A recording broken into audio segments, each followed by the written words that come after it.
Trump won, and we couldn't do nothing about it. And that's it.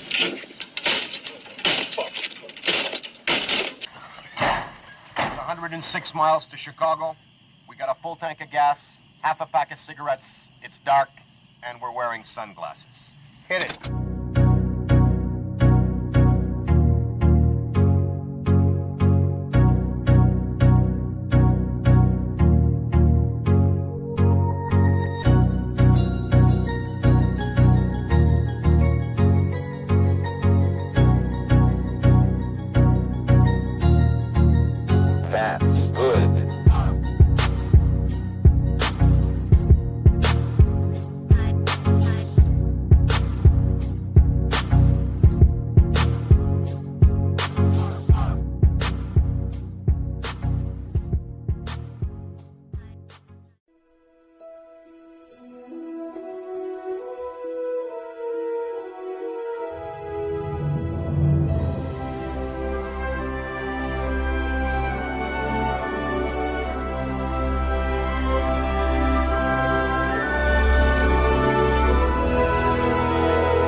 Every few years, we get a vote, but the laws that shape our lives are written every single day.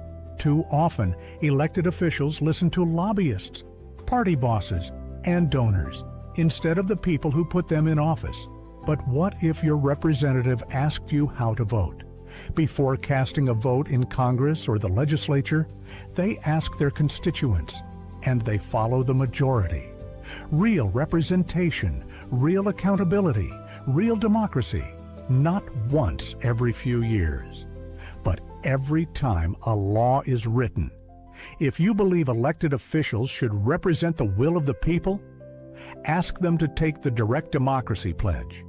Find out more at directdemocracy21.org. Because democracy doesn't end on Election Day. Direct Democracy 21. Democracy for the 21st century.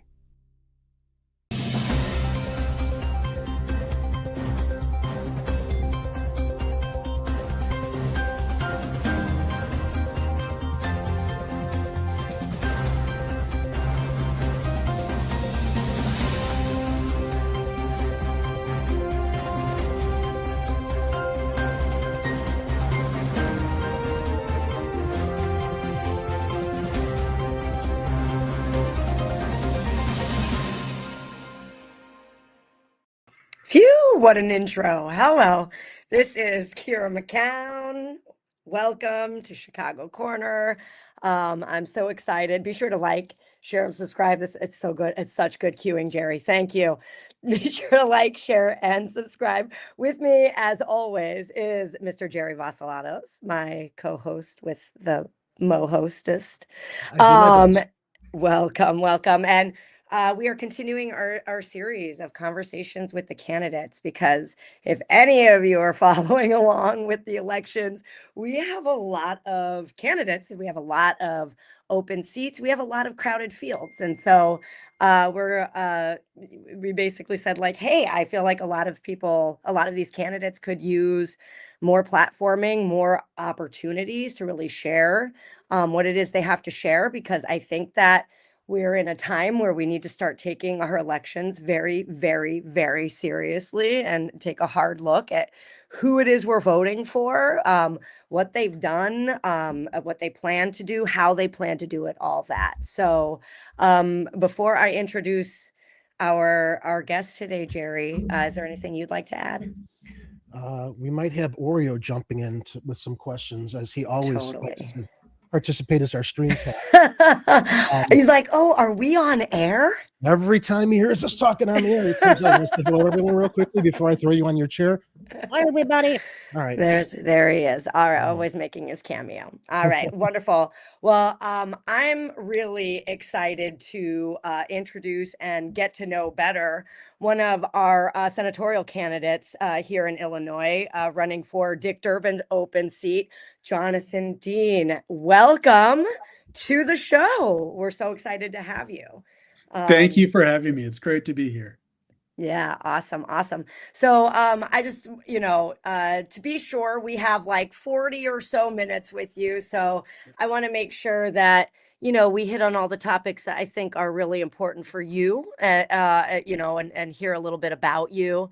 And then, some of the things that we've been asking candidates that are really important to us and we think really important to our viewers as well. So before we hop into the policy stuff and the how are we going to do it stuff, I'd love to hear about you, your background and anything you'd like to share on that front. Yeah, absolutely. Yeah, again, thanks. Thank you so much for having me. It's really great to be here. So, my name's Jonathan Dean, and I'm running for this U.S. Senate seat quite simply because I'm scared for my kids' futures. I'll be honest, running for this seat was not really kind of on my life plan even about a year ago, but I was just so frankly horrified by the first few months of the Trump administration, what the Republicans were doing, what the Democrats largely were not doing in response. And it felt to me like there wasn't really a cohesive plan.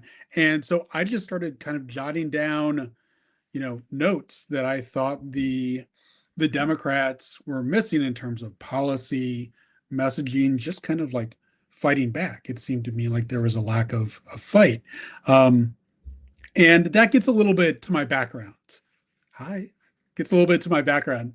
I've been a litigator now for 13 years. I went to Northwestern Law School here in Chicago, and very comfortable in fighting in the courtroom, and just arguing back and forth. More recently, I founded a solar energy company, and we're developing solar energy projects in ComEd territory in Northern Illinois. And we've got our first two projects finally after about 2 to 3 years in the early stages of development, which feels great. And I've been a long time political activist, environmental activist, and also activist for survivors of childhood sexual abuse. And I also share openly on the campaign, because I've been open about it in my personal life too, and in my public life, that I'm actually a proud survivor also of childhood sexual abuse. And I share that to say this, I've been fighting liars and gaslighters and abusers and bullies most of my adult life, both in court and in my everyday life.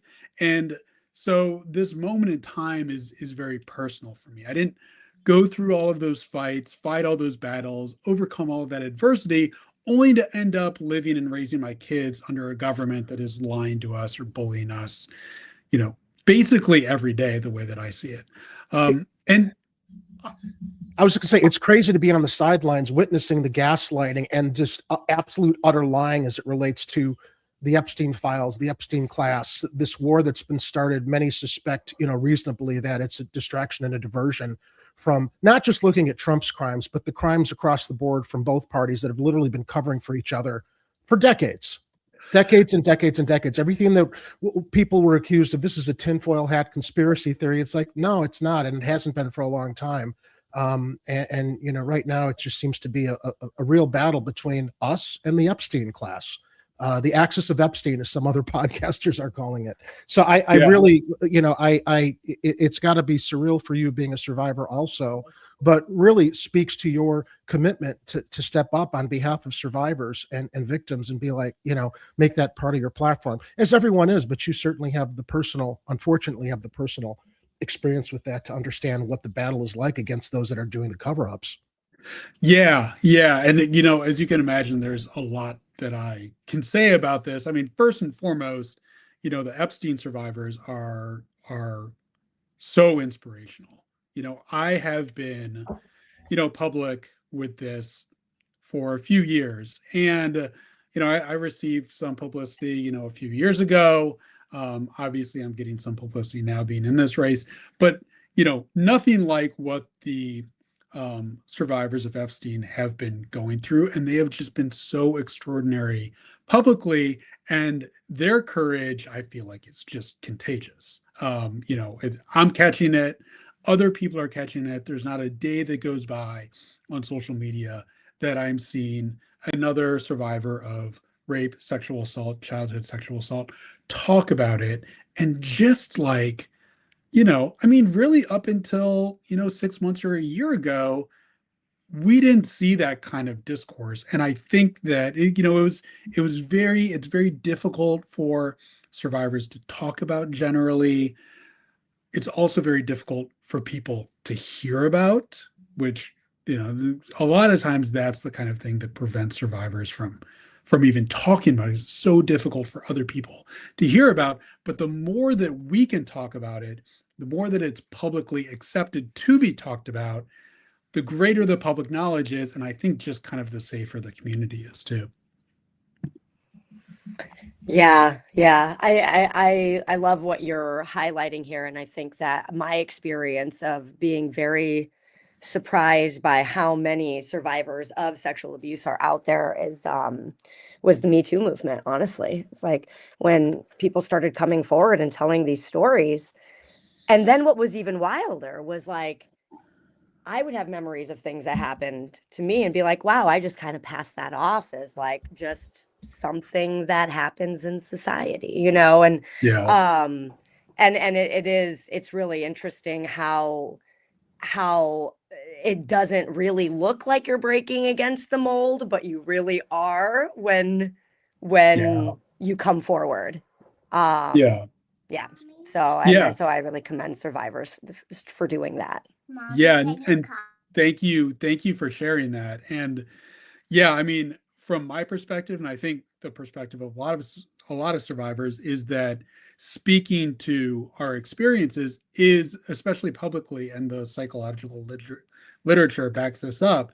Speaking to our experiences is a way of reclaiming power, and there is really no better healing than public acknowledgement of the trauma. And I am just so happy for the survivors of Epstein that they're getting that. They're continuing to push for more. The battle isn't over yet, but what we're seeing with the Epstein class, just how corrosive money and power really is, even after, Epstein was, accepted the sweetheart plea deal, he still had all these wealthy and powerful people surrounding him.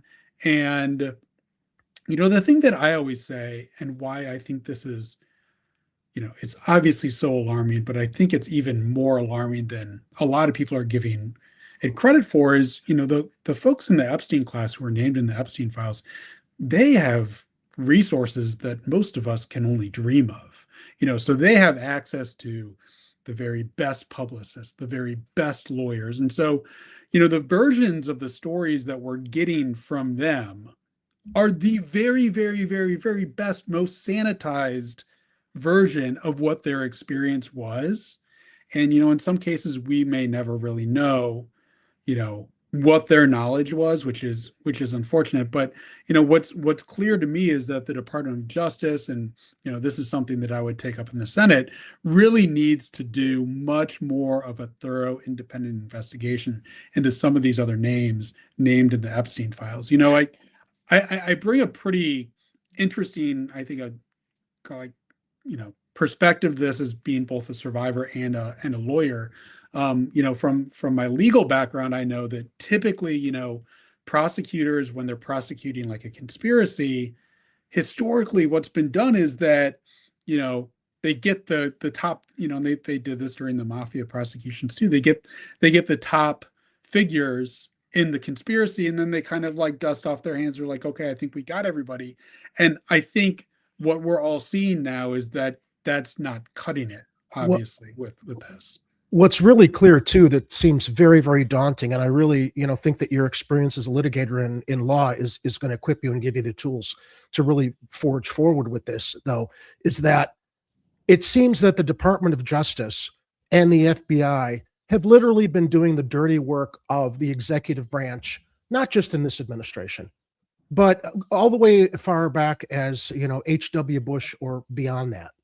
And, the rot and the corruption and seeing that it's like this Epstein scandal that is finally the thing that breaks the bow to get everyone to realize, yeah, no, this has been going on for a long time and it's been covered up for a long time. And we've heard Scam Bondi in front of Scam Blondie, I call her, in front of the judicial hearings or the congressional hearings. No, there's nothing there. We've heard crazy eye cash. Oh yeah, no, if there was something there, they're covering this up. But let's go past Trump. It's like people ask, well, if Trump really committed these crimes, why didn't the Biden administration go after him? Because they're covering up for the Democrats that are involved. Not all Democrats, but the Democrats that are part of this class. So it does seem like it's going to be quite a daunting task to really move forward and say, hey, man, the FBI and the Department of Justice, they haven't been working on behalf of us. They've been working on behalf of covering for this elite class that the 99%, the corporate, the pharmaceutical, the insurance industries, all these industries that are buying the influence with our congressional and elected representatives. So, I mean, before we go into Kira's questions really quickly, I mean, do you have any thoughts on like that daunting task? How do you? I was like, well, why don't you speak to that? Because setting that up. What are your thoughts on that? Yeah, I mean, I think like first and foremost, there needs to be like an independent Senate investigation into all these Epstein files. I mean, we got to get the other 3 million files, and there needs to be like a truly independent investigation. In the past, when there have been huge, massive scandals like this, think Watergate, think after the 9/11 attacks, there was a select committee that did independent investigation, and that is what I'm envisioning that is needed. And certainly in the Senate, that would be something that I think I would bring a lot of benefit to being involved in. But also, to your point, I think there needs to be significant reforms proposed to the Department of Justice. I hear you that the Department of Justice, like going all the way back decades. I mean, certainly to when Epstein got this sweetheart plea deal in 2008 from Alex Acosta, that's just a massive failure that not only refused to honor Epstein's victims up till that point, but then put dozens and dozens of girls then at risk between that time and when Epstein was arrested in 2019. So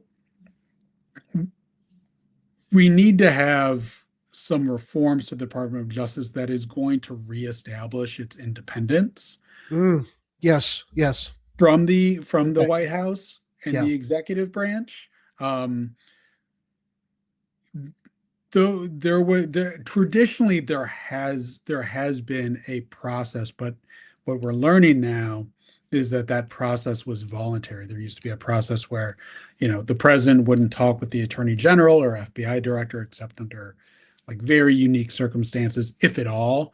And communications would be kind of routed through the White House counsel's office. At the very least, those need to be reestablished, but I think they really need to be enshrined in law. And we really need to think about additional reforms. Other countries actually independently elect their attorney general, so they are more accountable directly to the people, kind of a fourth branch of government, if you will. Exploring a constitutional amendment to establish that, I think, is something that also needs to be looked at.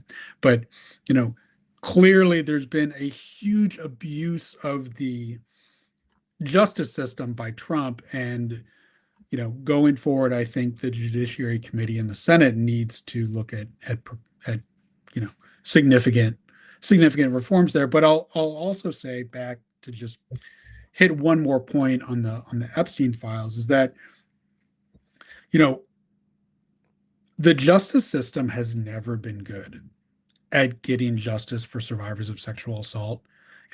Everybody is rightfully shocked and outraged now about the Epstein files and the Epstein class, but the justice system has never gotten anything near justice for most survivors, either in the civil judicial system or the criminal judicial system.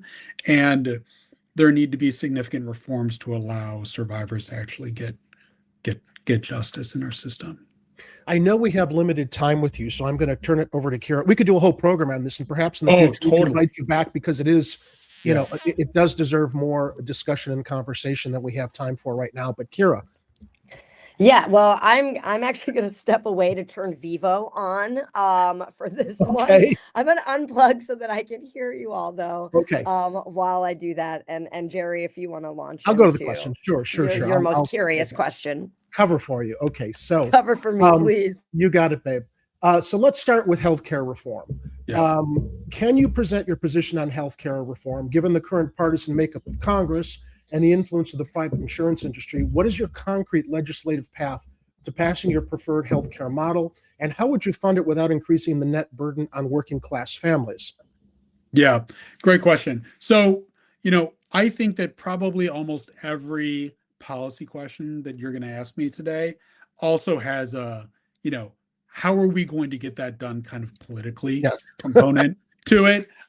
Because, you know, we're on the campaign trail, and myself and my opponents, we've got a lot of policy overlap. But what does not get a lot of conversation is actually like, how are we going to get that done? So it's really easy for me to say, oh, I'm a fan of Medicare for all. But as you mentioned, given the partisan makeup of Congress and the anticipated partisan makeup of the Senate, not to mention that even when the Democrats win back the Senate here in the midterm elections, you know, there's still going to be a President Trump in office who would veto any Medicare for all proposal. You know, I think Democrats, we need to get way more organized together to sell our ideas to the American people. When we see a lot of policy polling, especially in red states, Democratic policy proposals like Medicare for all, like campaign finance reform, like reasonable gun regulation are overwhelmingly popular. They always lead. And the Democrats could like win on that. And it's like, well, we know why, because they're taking this from the same side that the Republicans have forever. It's like, forget the working class. We can make a lot of money here. So there's got to be a lot of reform with candidates like yourself. And I think that is a big part of it too. I think that's a huge part of it.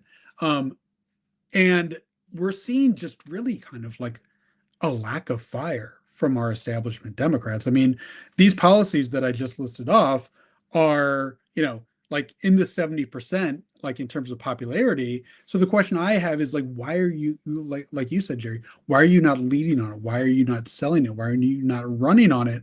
Why are we not using those policies in order to back Republicans into a corner? Because that, I think, is really like the secret sauce here that the establishment Democrats in Congress are missing, is that we need to, and Republicans do this all the time to Democrats, we need to build a messaging apparatus that can sell these policies to the general public. And if Republicans are not going to join us to pass them, then we need to build a political apparatus, media apparatus, coordinating with, you know, favorable media and outside nonprofits to put political pressure on Republicans. Like, hey, if you don't pass this reasonable gun regulation, if you don't pass legislation to lower the cost of healthcare, whether it be Medicare for all or, you know, adding a public option to the exchanges, you are going to suffer politically at the ballot box. And right now, our government is structured in a way where Republicans largely do not have those threats.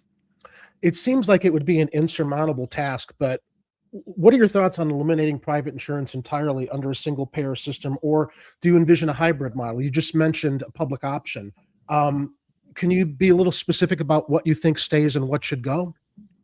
Yeah, so I'm in favor of, you know, taking this kind of on the slow side. I think that what makes the most sense to me as a next step is passing Medicare for all, so that everybody has some baseline of insurance, so that we're not, you know, so that people aren't one diagnosis away from a bankruptcy or from financial catastrophe. I actually spoke with a woman in Kansas who's 87 years old, and she had hundreds of thousands of dollars saved up, but had a medical event, and it, despite being covered by Medicare, it emptied her life savings. I mean, that's just morally wrong. So short of Medicare for all, a public option is the next best thing. But really, I think what makes the most sense is making sure that everybody has a baseline of insurance. And then if folks want to, have particular needs where there's still a need for private insurance, we can explore that too. I suspect if we go that route, then there would need to continue to be some adjustment to the healthcare system. But, one question I've gotten is, should we just go to like an entire state-sponsored like healthcare system, which other countries do have and which is successful? My sense is like, let's kind of like take this slow and not shock the system. But I think the best next step is a Medicare for all model so that everybody can get some baseline of coverage. We're funding every other country's healthcare with our aid. So, that's just the hypocrisy. We can't afford it. Well, no, we can't afford it. We're giving it to every other country we're dishing out aid to. So yeah, American citizens need it. Yeah. And I do get curious when it comes to like because I am definitely for a Medicare for all system, universal healthcare.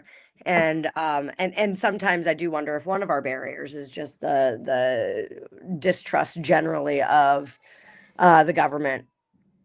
Like yeah, do we want to be like paying more taxes in to something that we can't even trust our government with? I've heard that a lot lately, and that feels like it could be a tsunami of an issue if people aren't literally don't trust our government, and I don't really see a reason why they should.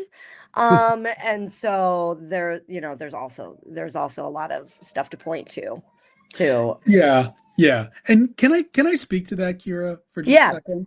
Because, if we look at the past 100 years of history, our government has actually, through a lot of that time, like since, say, for example, like 1933, been pretty effective at solving problems. I mean, World War II, the Great Depression, the civil rights legislation in the 1960s, post Watergate reforms, because, after a lot of Nixon's abuses and Watergate, there was a need for a lot of reforms, as there will be again in 2028.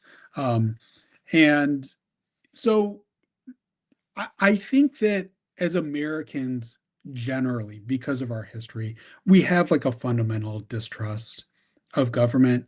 But in the past 3 to 4 decades, I think that mistrust has kind of like exploded. And I don't necessarily buy this attitude that like our government can't solve problems that only a government could solve, like, addressing the healthcare affordability crisis, addressing, the affordability crisis for homes, addressing climate change. I think that we've been brainwashed over decades, largely by Republicans, to think that like government can't do anything. And we know from history that that's just not true.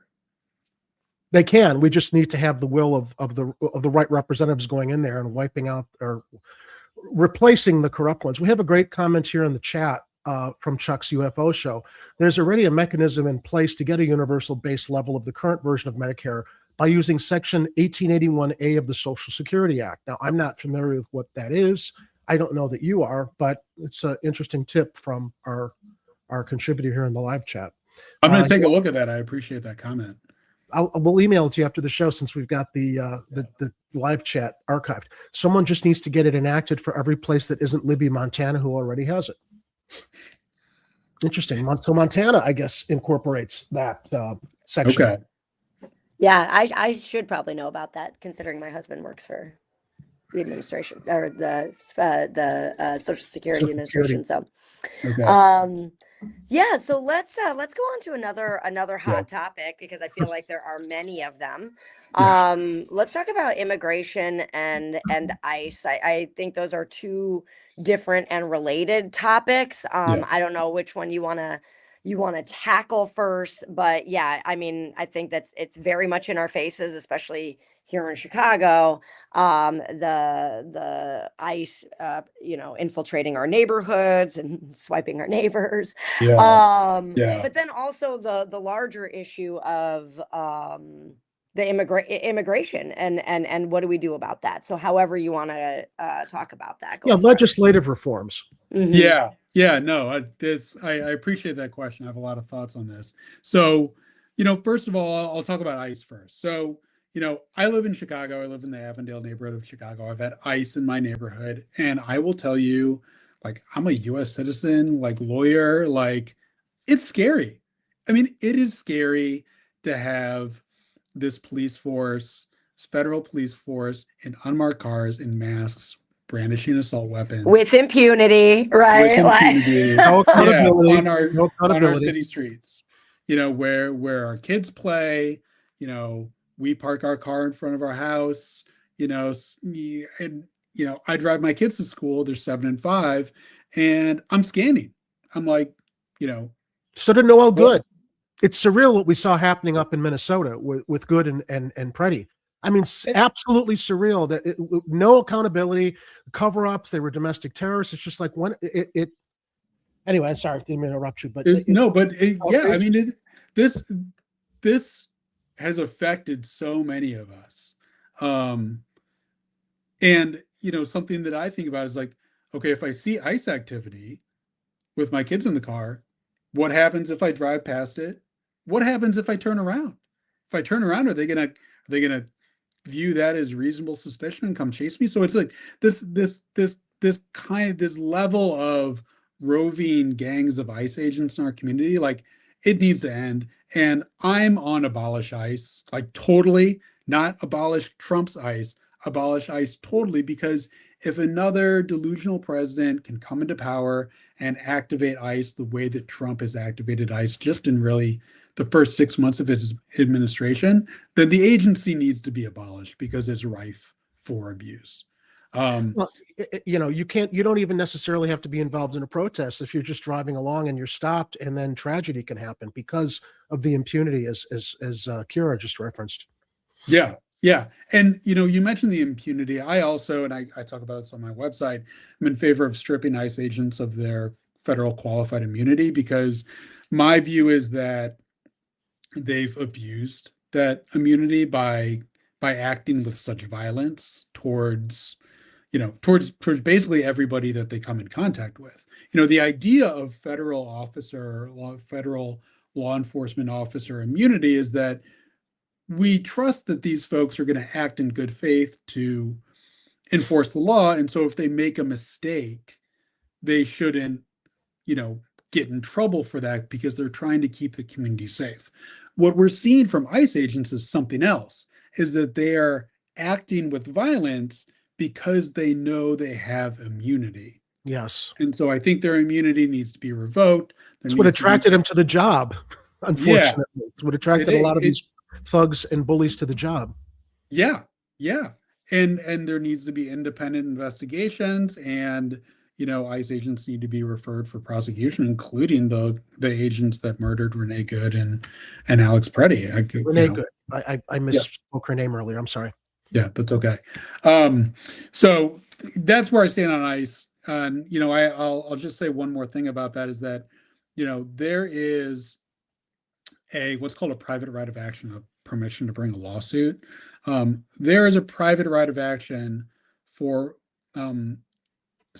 people who have had their constitutional rights violated by state officers to file a federal lawsuit for vindication of their constitutional rights.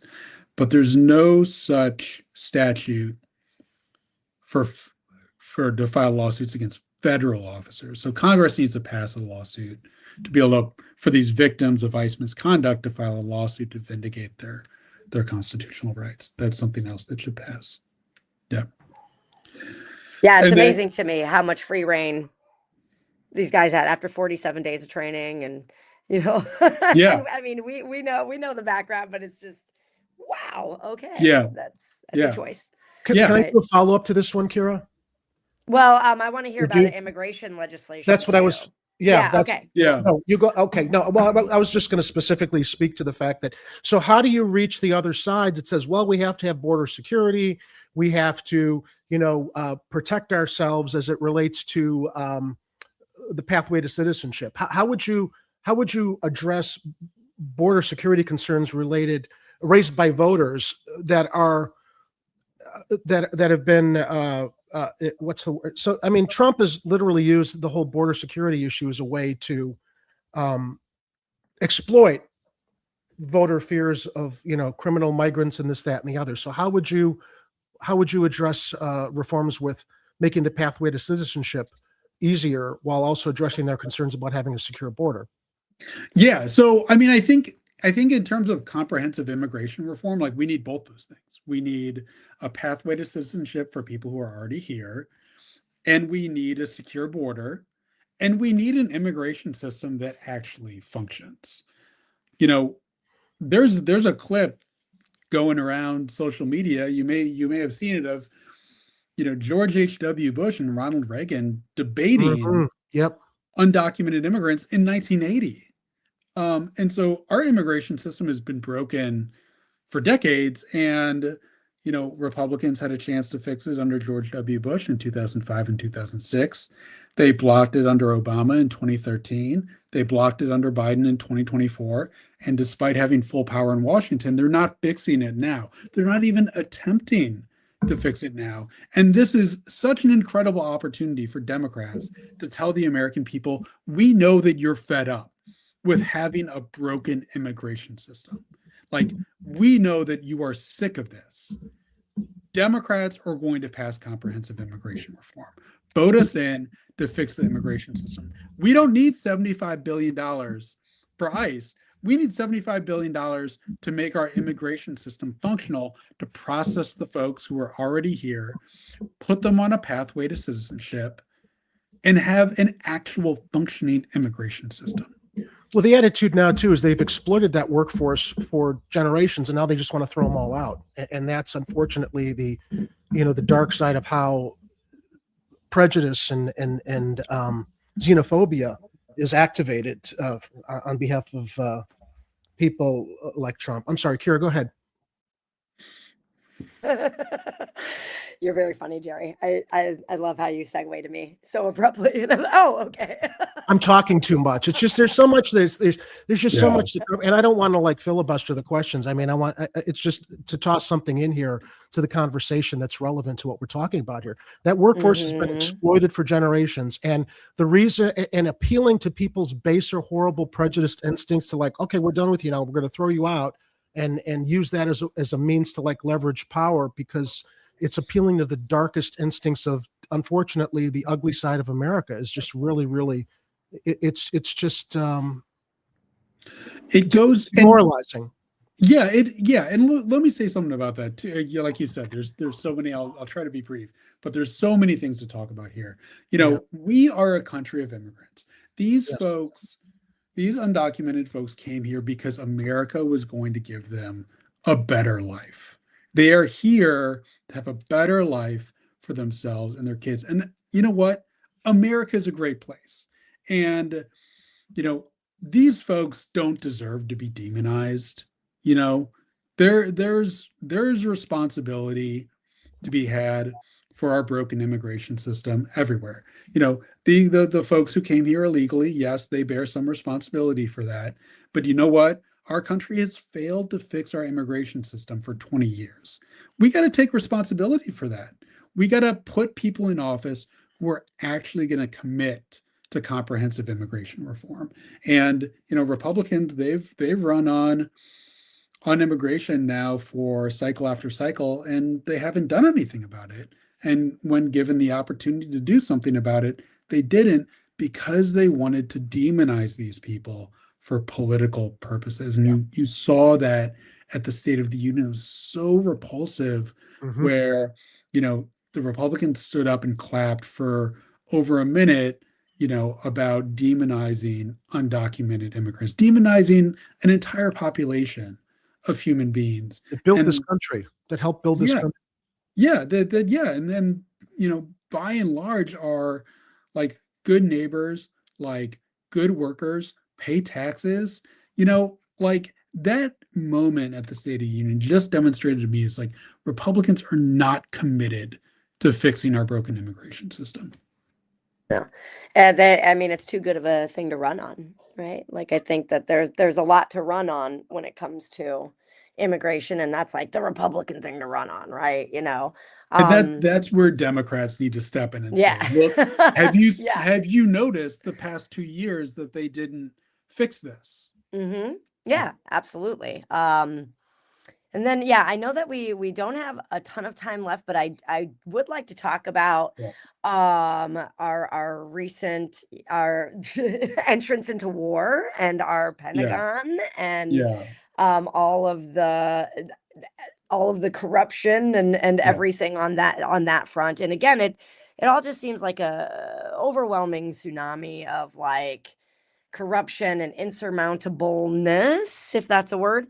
It Yeah. is now. And Yeah. and so like we know the issues, and then how do you approach something like that, coming into the Senate? Yeah.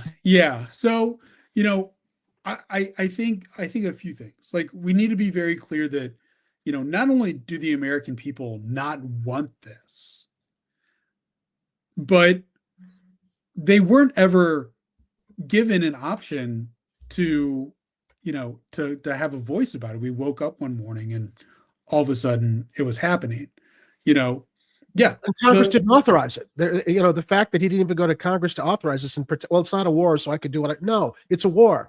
You need congressional authorization. Exactly. We've gone from, a Republican administration lying to Congress and the United Nations in 2003 to get legal authorization for a war to a Republican administration now in 2026, not even trying to get legal authorization for war. I mean, it's illegal under the Constitution and under obviously the War Powers Act. It is illegal and under international law. And you know what? Like any legal system, it's unfortunate to have to say this about our president and about our Congress, but any legal system is going to have some kind of legal violation. That's just part of having laws. Every once in a while, someone, including, unfortunately, the president, we saw it with Nixon. We kind of saw like shades of it with Bush, although they largely like got away with it. There's going to be like some legal violations, but where the rule of law erodes is where there's not enforcement of those violations. And what's happening right now in Congress is that Republicans don't want to enforce the law against Trump, and Democrats don't want to pressure their Republican colleagues to enforce the law against Trump. And that latter dynamic is, I think, the most troubling one. So why though? Why? Like I have my suspicions, but like why do you think the Democrats don't want to challenge their colleagues? I don't know. I really don't know. And I actually like think about this quite a lot because, I'm obviously running to replace Dick Durbin, and I follow him and see what he says about this. And there is no pressure from Democrats onto Republicans. But conversely, we are always seeing Republicans pressuring Democrats to do something. We're seeing it right now with this SAVE Act, which is, we could have a whole nother, 10-minute segment about this crazy SAVE Act that they want to pass. They want to take my voting rights away. That's what they want to do. They want to take your voting rights away. They want to take, millions of women's voting rights away with the SAVE Act under the pretense of, more secure elections. We already have extremely secure elections. I don't know. I think that, I think the gerontocracy like plays into this because there's still a lot of people, Democrats in Congress, who are old enough and to be old enough for this, you need to be very old. Who remember like the early 2000s when, Democrats and Republicans would work together on things. And I just think that a lot of those folks have not gotten out of that mindset. Where it's like, maybe if I'm nice to them, they'll come work with me on this issue. And you know what? It's not happening. It's just not happening. And it's never going to happen. I have a theory that I've tossed out here many times. It's the Harlem Globetrotters versus the Washington Generals. They're all sitting on their fat asses. They're going to collect their money, whether they push each other one way or the other, which is why we just got to like get new candidates in there like yourself and just replace them, because they're comfortable where they are. They don't have to push harder. And as Chuck in the chat says, because the majority of them are corrupted by money and unfortunately APAC, which is a whole other can of worms to open up. Yeah, they're all getting paid by the same. They're all serving the same master. Is like that was what I was gonna say. Is like, well, and to your point, Jonathan. What did you call it? The gerontocracy. I like that. Yes. I think that old way of being is also shifting largely as well, that what we're talking about, right? Taking all this donor money, because I think in the age of technology today, I think a lot of us are on to that. And as more and more of us share that information and talk about it, I think what we're seeing largely is a lot of voters voting out people who are taking that kind of money, because now we actually have candidates who are like, I'm not doing that, right? Like, I'm not doing that. Yeah, I'm not doing that, and so I do think I think that is an old way of doing things as well. So and I did often get the sense, even with Biden, like I did not like Biden at all. Even with Biden, where sometimes I kind of felt sad for him because he was just like, oh, I thought Turtle Boy was my friend, and then he'd get his heart trampled by Mitch McConnell again, and it's just like, dude, didn't you see that comment? It's like Lucy with the football every time, dude. Yeah, Lucy with the football is good. Totally. And that's where, like I said earlier, Democrats, we need to like get together, have a lot more cohesive, aggressive messaging infrastructure and take our case directly to the people, and not just the people in blue states, but the people in red states too. And be putting a lot more pressures. Like, you got a vulnerable Senate Democrat coming up for re-election. Like, let's get a vulnerable Senate Republican coming up for re-election in a red state like Nebraska or Kansas, Texas, that's North Carolina, that's flippable. Like, let's get some popular Democrats. I'm coming to your house. That's let's get some popular Democrats out there. And sell some of these policies that this particular legislator is depriving from his state. Yeah, absolutely.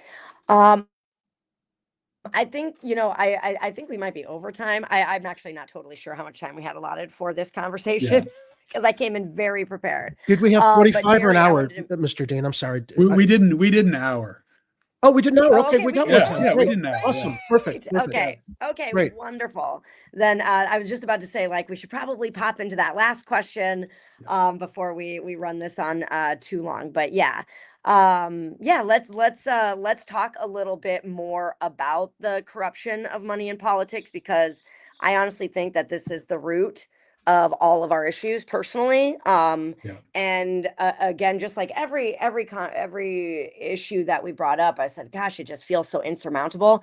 I think those things feel insurmountable because of this root issue of money in politics. And so how do we get a group of people who are very much benefiting from this system to change the system that they're benefiting from? Like, what do you do in this situation?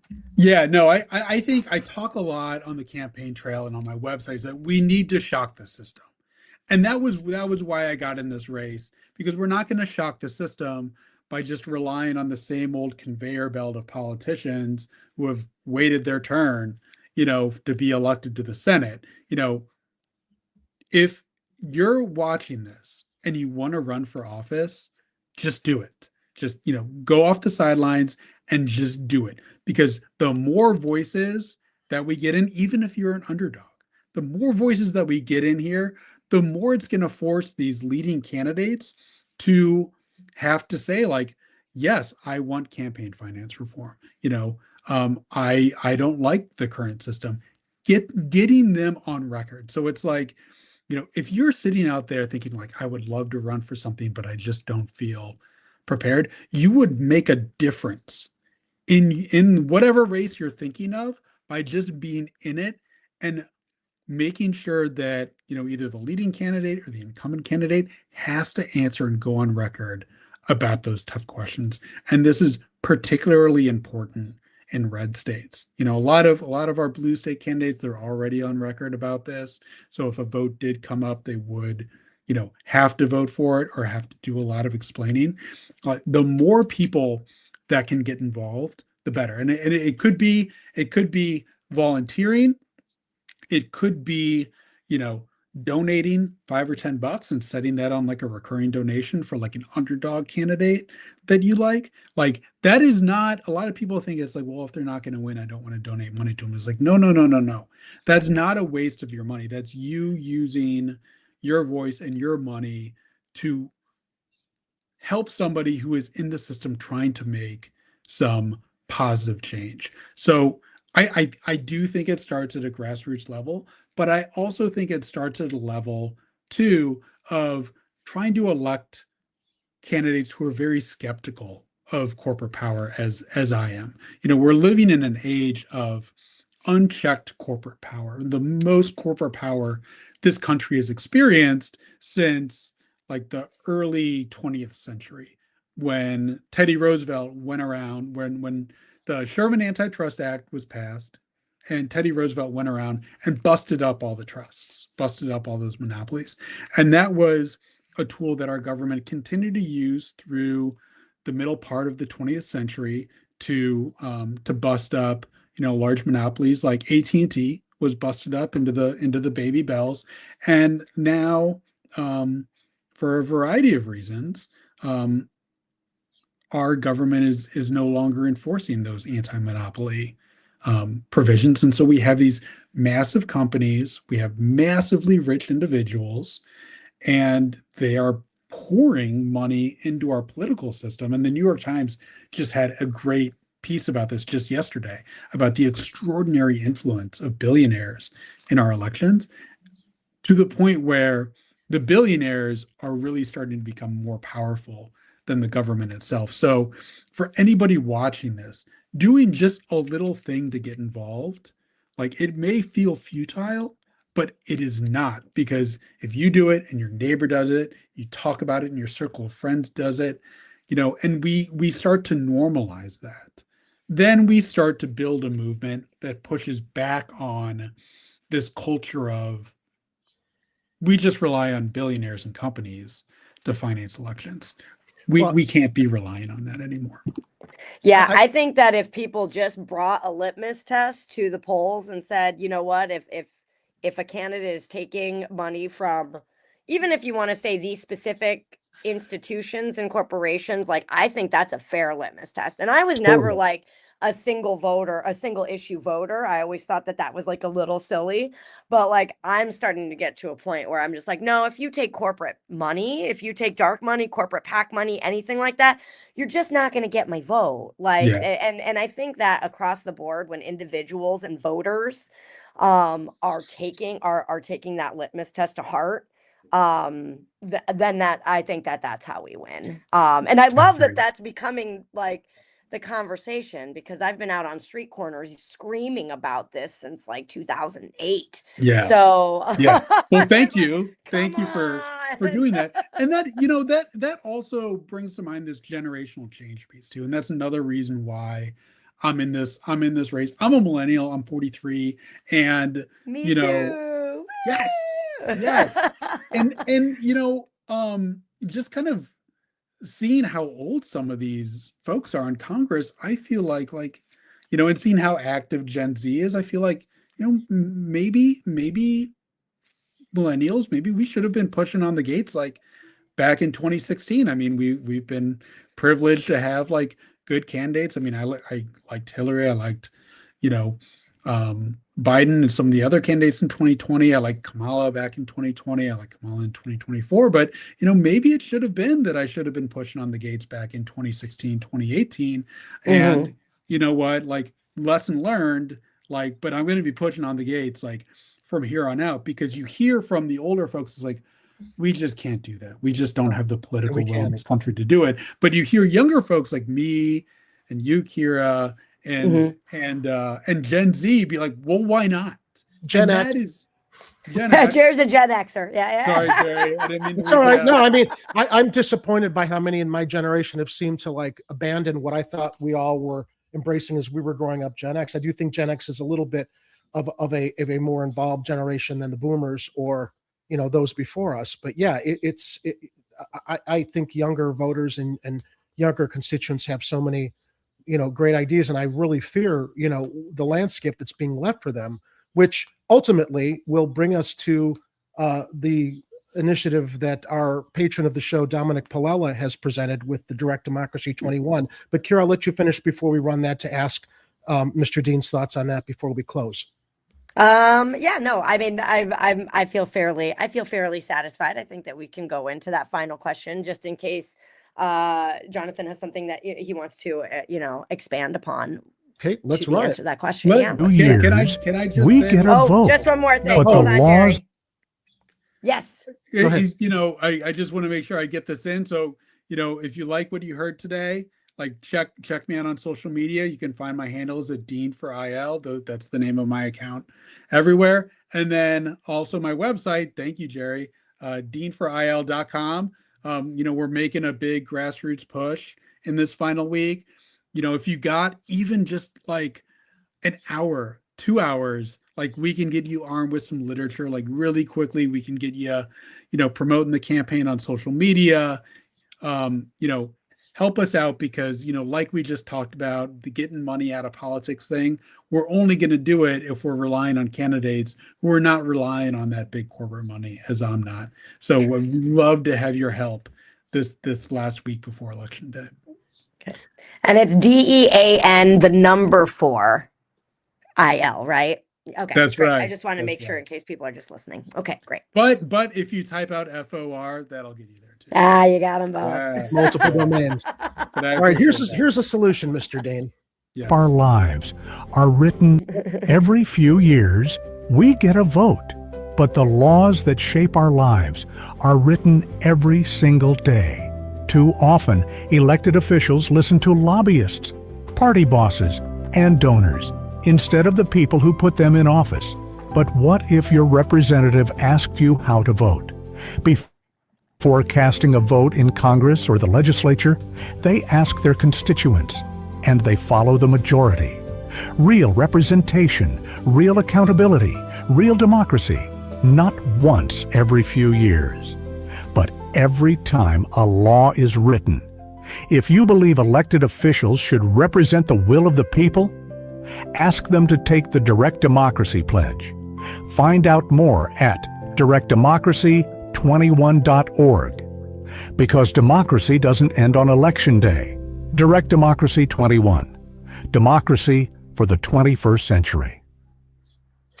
So it's the 21st century. We got the technology. What we're doing with all of the candidates before we close is asking them, what are your thoughts on that, and promoting it, within your circles, outside getting elected, after getting elected, because it does seem the way to control that accountability with our elected representatives, as we were talking about the gerontology class. They get in there and then they're not beholden to the wishes of the constituents. Integrating a system through websites, through apps, that once they're in there, a vote's coming up. Hey, constituents, this is what I'm voting on. What do you think? It goes beyond the majority of voting for them and then goes into the majority trying to direct how their candidate or their elected representative is then voting on their behalf.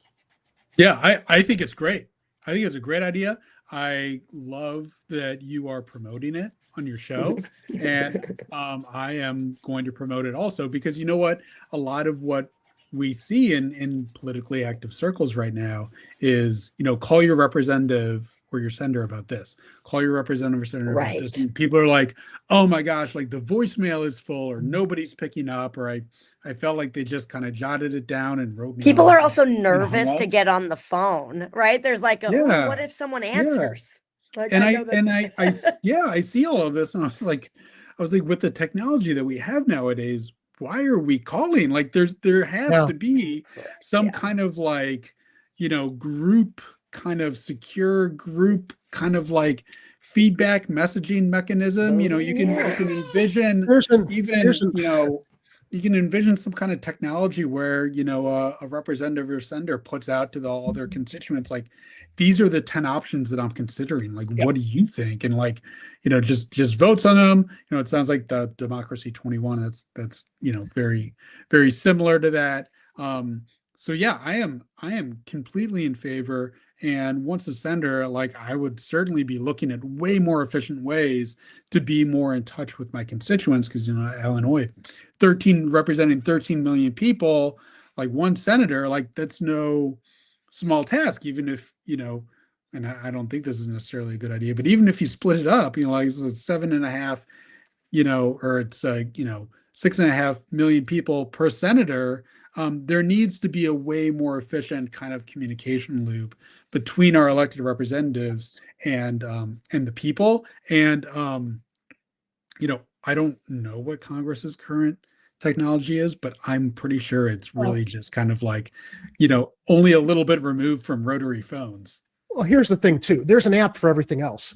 Everybody's using social media in their websites. There aren't enough people to pick up. Yeah, there's not a democracy app. Hello. There's not enough people to pick up telephones at everybody's office to see what everybody thinks. So if you integrate this kind of a system, so long as it's, secure, it does seem to provide not only a solution to guide the votes of the elected representatives, but also following election cycle, find out, did they really follow the will of the constituents who voted them into office, and be held accountable afterwards, instead of just getting in and then abandoning the principles or the promises that they made. So yeah, and let me just, I know we're a little bit over time. I don't. We're fine. We can stay as long as you want. I just want to make sure we're not keeping you from anything. So please, your closing thoughts. Yeah, let me just say this. When I think of this tool too, I also think of voter and constituent education too, because it's like, say you've got a sender in office, and 60% of people say, I want you to vote for this, and then the sender uses his or her best judgment and votes against it, because ultimately, we're electing people to use their best judgment. Representatives and senators have, hopefully access to some of the best information to make decisions, and so they say, I think I actually need to vote against this. Then that forces them to have to explain that to their constituents. Their constituents are plugged in. They're upset. Why did you vote against that? It forces them to have to go back to their district, to their state, and explain why they voted against it. And there's going to be just a better communication, better feedback loop between constituents and their elected representatives if you have a mechanism like that. Yeah. It also feels like it'd make governing easier. Yeah. Like in a lot of ways, we're just like, well, let me see what my constituents think, because totally. that's what's going to win me the election in the end. So exactly. In the moment, the urgency of the moment, because again, the whole rotary and telephones, cell phones, whatever, there aren't enough people picking up phones in our Congress people or senators' offices. So, well, and what really needs to happen is, like, a senator, like I said, who's from Illinois, is going to represent 13 million people. It's like, even if you do have enough people to pick up all those calls, like, how are you really aggregating that feedback? Like, that the feedback needs to be aggregated. And like, if you're just picking up the phones of like 200 callers, like, it's not like super representative of it's like polling. It's like of your constituents. Yeah. So there needs to be a way to aggregate all this data together. It's going to be a more thorough polling mechanism, as opposed to, when they call for people's opinions during an election, who you're going to vote for. It's like, I've always thought those polls that go one way or the other are crazy, because you're not really speaking to the majority of people that are going to vote. If you have little select amount of people, it's like that's not really representative of things. That it could push things, influence people one way or the other when the majority of voters that aren't asked aren't calculated into those results. Yeah. No, I totally agree. I think it's great. I think, and thank you for bringing it up. We'll send you information after the show. That sounds great. I'll take a look. Well, thank you. Thank you so much for joining us, and good luck with the rest of your race. How many days away are we from the primaries? We want to make sure people know the date. Exactly 1 week. And it's so easy to remember this year because it is on actual St. Patrick's Day, March 17th. Yes. So yes. every Chicagoan, every person in Illinois has reason to remember that day. It's really easy to remember this year. Early voting is open right now. You can go vote right now in your local communities, and make a plan and get out there and vote. Yeah, absolutely. And yeah, drink. March 17th. And then go get a green beer. That's right. Yep, that too. Yeah, absolutely. I wonder if they have like green like bubbles. I would prefer that. I'm hoping to see folks out this Saturday in and around Chicago, and be making a loop to some of the parades and community events like around Chicago and the suburbs, and handing out my my information. It's from me because it's got my face on it. So I like the stash. I like it. Yes, thank you. And it's green for St. Patrick's Day. I didn't plan it. Perfect. But I'll take it. Yeah. Yeah, no, that's great. I mean, great foresight on that. Just pretend like you intended that. I did. All right. Well, thank you very much. Yeah. I look forward to seeing your name on my ballot, and we'll hopefully be seeing you around. Jerry, you take us out because I'm not as good at it as you are. No, that's right. Jonathan, we really wish you the best luck. And if beyond this election, whatever ends up happening, if you ever want to come on the program and talk about anything, whether it relates to surviving sexual abuse issues, anything, please reach out to us. We want anything you're advocating for. We've been off air for a hot minute, but we've come back with a really clear path for ourselves, and we really want to uplift voices of our community members, both in Chicago and neighboring suburbs and stuff. So awesome. Yeah. I would love that. I will definitely take you up on that. Yeah. So remember, everybody, please, as we asked at the top of the show, you can like, subscribe, get notified, as well as please share the channel with other viewers so that they can be informed on all of the candidates running in this primary. Make sure to take care of each other, watch out for each other, be vigilant, and remember, if it's happening on the streets, you will hear about it here on Chicago Corner. Thank you, Jonathan, Kira. It's always wonderful to co-host with you, and we will see you later tonight at 6 o'clock. We've got a block of 2 more candidates that we're talking about. Jose's going to join me 6 o'clock and 7 o'clock. We're going to be speaking with Sean Brown at 6 o'clock and then Jasmine Robinson at 7 o'clock. So tune in later. Back to backs. We will see you then. All right, bye. Get out and don't come back until you've redeemed yourselves.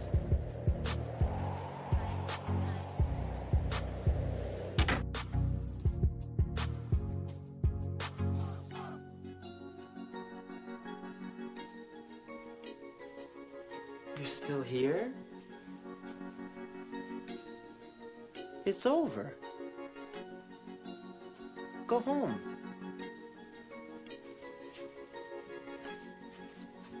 Go. The views and opinions expressed in this program are those of the speakers and do not necessarily reflect the views or positions of any entities they represent. If you would like to be a guest on Chicago Corner, please email our host, Jerry, at chicagocorner.tv.